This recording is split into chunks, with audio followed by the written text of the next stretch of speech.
Yeah, it was from yesterday's evening at about 6 p.m. We learned that armed Fulani and their cohorts, who are the bandits and other terrorist networks, were moving from Bangay Fulani settlement to Bindi, which is Jebu village of Tahos community in local government. And I immediately intimated the sector commander that this is what is about happening, and he assured me that he will make deployment. After some minutes, I called him and he assured me that his men had already pinned down and they have spotted the Fulani grazing their cows, because that is what they usually do. Their modus operandi to attack villages and communities is to come massively, you know, with their cows, and then of course the attackers will pin down and the cattle will go back. And that was the exact thing that happened last night. And so at about 10 p.m. there were some sporadic gunshots. They made an attempt, and so the vigilante that were on ground, and also the unit commander that is stationed at Soap, whom the people actually, you know, commended the effort he made. They resisted the attackers at the first instance. And so at about 3 p.m. or thereabout, the 3 a.m. of this morning, the attackers regrouped themselves and came. And of course, they opened fire and killed as many as 27 people. Some were burned down to ashes at the pastorium. And it actually shocked us that despite the effort that some of the security made, we learned that there's another intervention team that was sent to come and respond or to add to the force of the security already on ground. We learned that those ones couldn't do anything. And so it actually baffles us that, of course, this is part of the collusion and the complicity of the security agents that have been sent to respond to a distress calls, but they couldn't, and it led to this. And the people were calling. They said, please sir, could you help us? And of course there was nothing. So we are calling for investigation into the activities of those that were sent afterward. But we must commend the STF operatives that were stationed at SOAP, because if not that they have stood their ground, the actually fatality would have been higher than this. So we are calling that we are Nigerians, and in this general area, all farm crops have been destroyed. Like last night in Jol community, they went and destroyed over 30 farmlands, completely mowed down.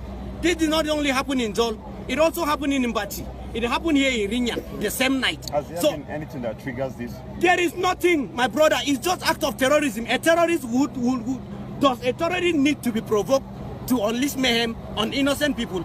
They are killing everybody, and these are terrorists. It must be admitted. Government must admit that terrorists have infested and have formed their enclaves. Mahanga is 1, Bangay Fulani is 2, Jebu is 3. This general area, and as well as fast, and with information available to us, which we have intimated the security, that they are brought in, as at last week, they brought in 5 hillocks of attackers into fast. We were thinking that there's going to be a rapid response to have those people arrested. All the information we got is that the people that came for wedding, which wedding, and even went from the informants that were there, they witnessed these people, and it was from there they went to attack so many places. So we are dealing with attackers who are bandits, who are terrorists, who are armed Fulani militants, not Fulani hate men. It must be known. And if government will not rise up to the occasion to guarantee the safety of lives of people, I tell you, we will have no option than to resort to self-help, because it's constitutionally provided. And we cannot be killed. We are not created to be killed. We are created to live and serve God in our own land and enjoy our constitutional right. But today, we are living at the mercy of the bandits who are here. If it were a Fulani killed today, the whole community would have been ransacked. There was an allegation day before yesterday that a Fulani man was killed within this area. Military came and invaded this place. They came and ransacked the whole place. They are looking for a corpse of the Fulani, and that is the modus operandi of the Fulani. Whenever they want to unleash mayhem, they will frame up either a cow is rustled, or a cow is killed, or their kinsmen are killed. And then there is no establishment. If it is the truth, why wouldn't they allow security agents to carry out this great investigation to unravel that? But of course, that was the same thing they did when they attacked Rim community within last week, and they killed 2 people. And we have not heard of any arrest. We have not seen anything. But our boys are currently in detention that we arrested with nothing in their hands, and they are currently in detention. So what are we saying? Where on earth will this kind of injustice ever be perpetrated and then go free? If not because of this country, if not in this part of the country. Thank you. So we are calling that all our youth that have been arrested for no just cause, for not in possession of anything, should be released with immediate effect. We had already calmed the youth down, because otherwise this place would have been a pathway. Because youth were ready to block the road, to tell the world, to tell President Tinubu, to also tell Barrister Caleb Mutfwang, the executive governor of Plateau State, that enough of what we are seeing in this general area. Yes. We cannot continue this way. Enough of it. It must stop. Government must rise up. Thank you, sir. Thank you. I believe you understood the video. I've made up my mind that I will not keep quiet.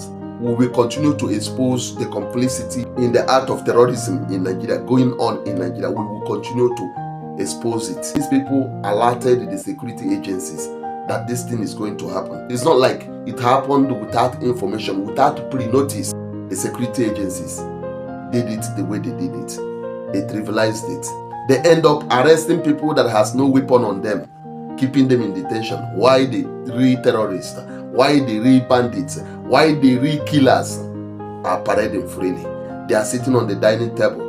I put the picture of Mazi Nnamdi Kanu here so that we can understand that the injustice that is going on against Mazi Nnamdi Kanu might come to anyone tomorrow. These people are crying. Their fellow brothers and sisters are in detention. They were arrested with nothing, yet they are still in detention, and no arrest has been made regarding the terrorists that are killing them, regarding the bandits that are terrorizing their communities, regarding those that are attacking them on daily basis, wiping them out. Is that not enough to tell the whole world that Nigerian government knows exactly what is happening? All fingers are pointing at Nigerian government and its security agencies. Why is it that Nigerian government are keeping so mute? Why can't they fight this terrorism? The primary purpose of the government is to protect the life and properties of the citizens. The welfare of the people should be the primary purpose of government, not 2027. Yet we are seeing a government that has paid deaf attention to the cries of the people. We have seen a government that have paid deaf attention to the killings of its own people, while the citizens are being killed on daily basis by terrorists. Security agencies are operating where there is nothing happening, leaving the places where there is real battle, while leaving the people that are committing the real atrocity. I don't want to talk too much. I will rest it here. Share the video. Let the world hear it.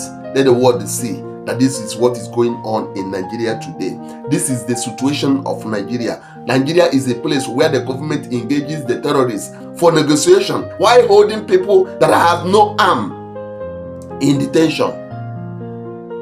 That's the Nigerian government we have today.